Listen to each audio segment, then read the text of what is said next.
Peut-être pouvez-vous prendre plaisir à vous installer confortablement.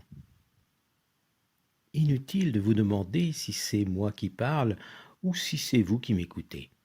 L'essentiel étant que mes mots vous apportent le confort nécessaire à vous laisser aller. Il est souvent plus facile de ne pas lâcher prise tout de suite et d'essayer de ne pas dormir, mais tôt ou tard, le sommeil finit par arriver. Peu importe la vitesse à laquelle vous vous détendez, vous n'êtes même pas obligé de le faire, vous n'êtes obligé de rien. Il n'y a rien à attendre de cette séance, ce qui va se produire n'étant perceptible que dans le monde de l'invisible. Mais ce qui est invisible existe. L'air ne se voit pas. Et pourtant, il existe partout autour de nous. L'invisible serait donc plus grand que le visible ?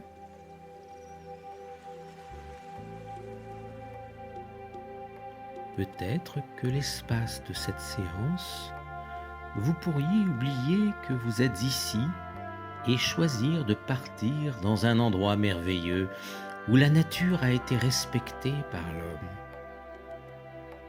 Je vous invite à entrer dans votre jardin intérieur, celui dont vous êtes le plus fidèle jardinier. C'est vous qui avez semé vos pensées. Je parle des fleurs. Ici, vous pouvez marcher pieds nus, car l'herbe est parfaitement tondue. Vous pouvez apprécier le toucher agréable de l'herbe douce sous vos pieds et profiter de la beauté du paysage. Vous pouvez respirer le doux parfum des fleurs et entendre des oiseaux chanter. Il y a des fleurs que vous n'avez jamais vues auparavant, des arbres qui ont beaucoup grandi. Toutes ces plantes vous représentent. Ces arbres ont comme vous su résister à toute la tempête de la vie. Quant à ces fleurs, elles ont gardé leur fragilité et leur magnifique couleur parfumée. Toute cette nature s'est ressourcée de l'énergie créatrice de votre propre soleil intérieur, mais a également souffert de tous ces jours où il était caché derrière un nuage de tristesse. D'ailleurs, il reste dans votre jardin quelques ondes d'ombre et aussi des mauvaises herbes. En tant que jardinier, vous pourriez les arracher pour permettre aux bonnes de bien pousser. Alors je vous invite à ouvrir la porte de l'imaginaire. Votre oreille se fait plus fine et vous percevez le doux bruissement de l'eau. Vous avancez entre les massifs de fleurs pour découvrir un lac alimenté par une cascade. L'eau est claire et transparente. Vous vous rapprochez pour goûter l'eau du bout des pieds. Elle vous attire irrésistiblement car vous savez qu'elle est guérisseuse et bienfaisante. Elle est chaude et agréable à la température que vous aimez. Et c'est avec un grand plaisir que vous y entrez progressivement. D'abord les chevilles, les mollets, puis les genoux, les cuisses, de plus en plus profondément. Vous sentez que quelque chose se passe dans votre corps, comme si vous étiez purifié de l'intérieur et vous voyez une sorte de mousse blanche sortir sur votre peau. Oui, ce sont toutes vos souffrances qui se transforment. La mousse se transforme en galets qui tombent au fond de l'eau. Plus vous avancez, plus vous vous sentez léger, comme en apesanteur, car vous êtes en train de vous débarrasser de poids de toutes vos douleurs.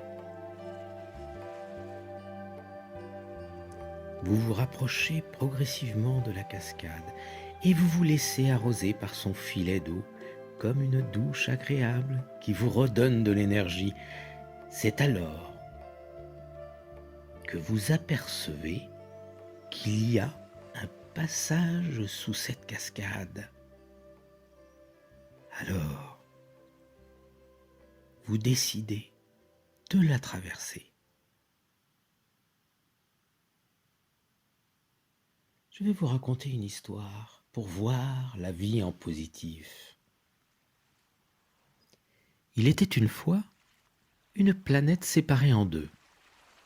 D'un côté, les gens voyaient la vie en rose, de l'autre, ils broyaient du noir. Confrontés au même événement, ils le vivaient différemment. Quand quelqu'un ratait son train du côté noir, il pestait, il râlait, s'énervait contre lui-même, contre la SNCF, contre le monde entier. Quand quelqu'un ratait son train du côté rose, il se disait que ça devait être pour une bonne raison. Peut-être qu'il serait arrivé quelque chose au train dans lequel il serait monté. Peut-être que ce contretemps allait lui faire rencontrer la femme de sa vie assise sur le quai. Peut-être que... peut-être que... Quand quelqu'un était malade du côté noir, il se précipitait chez son médecin, se bourrait de médicaments et s'énervait au fond de son lit. Alors que du côté rose, quand quelqu'un était malade ou qu'il avait une douleur, il commençait par remercier son corps de chercher à lui passer un message. Il cherchait à comprendre pourquoi il avait ça et en quoi il ne s'était pas respecté. Et une fois qu'il comprenait, le problème de lui-même disparaissait.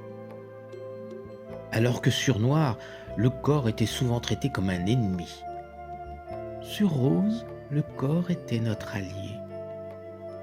Sur rose, on se respectait. On mangeait équilibré. On faisait du sport. Jamais on ne buvait et ne fumait. Sur noir, on passait son temps à stresser. Alors, on essayait de fuir la réalité en mangeant, buvant, fumant, n'importe quoi. Sur noir, on portait en permanence des vêtements couleur deuil, par anticipation de notre propre mort ou celle du voisin. On vivait dans la peur de mourir, on ne faisait que penser à ça. On finançait même notre enterrement avec notre premier salaire. On cotisait pour une assurance décès avant de se marier. Dès 4 ans, on travaillait le dimanche pour économiser pour la retraite. On ne partait jamais en vacances pour payer l'assurance maladie. Sur rose, on pensait uniquement à la vie. Et on la vivait à 200%, en se disant qu'il n'y avait pas de problème, mais que des solutions. On partait en vacances, on achetait une maison, on se mariait, on rigolait. Sur rose, quand quelqu'un perdait son emploi, il s'en réjouissait parce qu'il se disait qu'il avait droit à un nouveau départ, une nouvelle chance de faire un travail qui lui correspondrait mieux, davantage, dans lequel il serait plus épanoui. Alors que sur noir, on avait beau perdre le travail le plus pourri de la vie, on se sentait obligé de pleurer, de déprimer. Pareil en amour. Sur rose, quand une relation cessait, on remerciait l'autre pour ce qu'il nous avait apporté. On lui souhaitait bonne route et espérait qu'il rencontrerait quelqu'un qui lui conviendrait mieux. On se réjouissait d'avoir grandi avec cette épreuve et on faisait une place dans notre cœur afin d'être prêt pour rencontrer l'âme sœur. Sur noir, on avait beau s'être déchiré, violenté, insulté, pas respecté. On se sentait obligé de crier notre désespoir d'avoir perdu un tocard.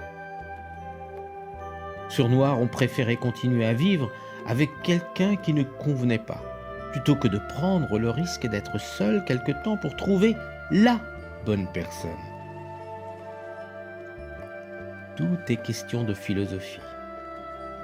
Mais d'après vous, de quel côté de cette planète les gens étaient-ils les plus heureux? Eh oui, du côté rose évidemment. À vous d'en faire autant et de décider de voir dans chaque événement le bon côté uniquement. Puisque chaque épreuve rend plus fort, chaque épreuve surmontée nous améliore, et que la vie ne nous envoie jamais plus dure épreuve que nous sommes capables d'endurer. Chacun de nos actes, chacun de nos échecs, chacune des leçons de la vie sont d'autant d'échelons qui nous permettent de progresser et d'aller plus haut.